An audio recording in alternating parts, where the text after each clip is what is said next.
বিএনপির ঘোষণাপত্রের খসড়ায় কি আছে?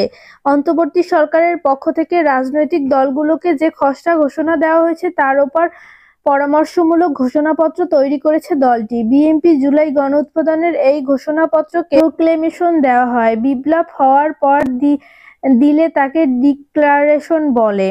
বিএনপির এই ঘোষণাপত্র ৫ আগস্ট থেকে কার্যকর বলে গণ্য করার পক্ষে নয়। বিএনপি তৈরি করা মতামতে খসড়া বিশ্লেষণ করে দেখা গেছে, এতে ৭১-এর মহান মুক্তিযুদ্ধ থেকে শুরু করে শেখ হাসিনা সরকারের পতন পর্যন্ত ফ্যাসিবাদ বিরোধী দীর্ঘ গণতান্ত্রিক সংগ্রামের পরিক্রমা তুলে ধরা হয়েছে। ভবিষ্যতে ফ্যাসিবাদী শাসন যাতে আর ফিরে না আসতে পারে সে ব্যাপারে দৃঢ় অভিপ্রায় ব্যক্ত করা হয়েছে। এতে ক্ষমতাচ্যুত আওয়ামী লীগ সরকারের গুম, খুন থেকে শুরু করে জুলাই গণঅভ্যুত্থানের সঙ্গে জড়িত গণহত্যা এবং মানবাধিকার বিরোধী সব অপরাধের বিচার চায় বিএনপি।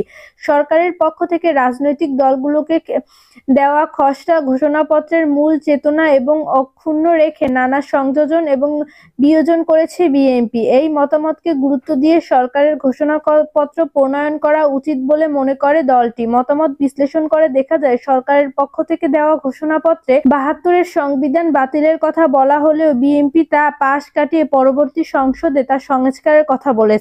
সরকারের খসড়া ঘোষণাপত্রে সংবিধান প্রসঙ্গে বলা হয়েছে, স্বাধীন বাংলাদেশ ১৯৭২ সালের সংবিধান স্বাধীনতা যুদ্ধে শহীদ এবং অংশগ্রহণকারী লাখ লাখ মানুষের মতামত এবং প্রত্যাশাকে প্রতিফলন করতে ব্যর্থ হয়েছিল এবং গণ এবং রাষ্ট্রীয় প্রতিষ্ঠানগুলোকে ব্যর্থ করার গণসুগম চালু করা হয়েছিল। এছাড়া বিগত শেখ হাসিনা আওয়ামী লীগ সরকার একদলীয় স্বার্থে সংবিধান সংশোধন এবং পরিবর্তন করে বাংলাদেশের সব রাষ্ট্রীয় এবং সামাজিক প্রতিষ্ঠানকে ধ্বংস করেছে। তাই আমরা ফ্যাসিবাদ এবং স্বৈরাচারকে লালন করার দলিল ১৯৭২ সালের সংবিধান সংশোধন এবং প্রয়োজনে বাতিল করার অভিপ্রায় ব্যক্ত করলাম।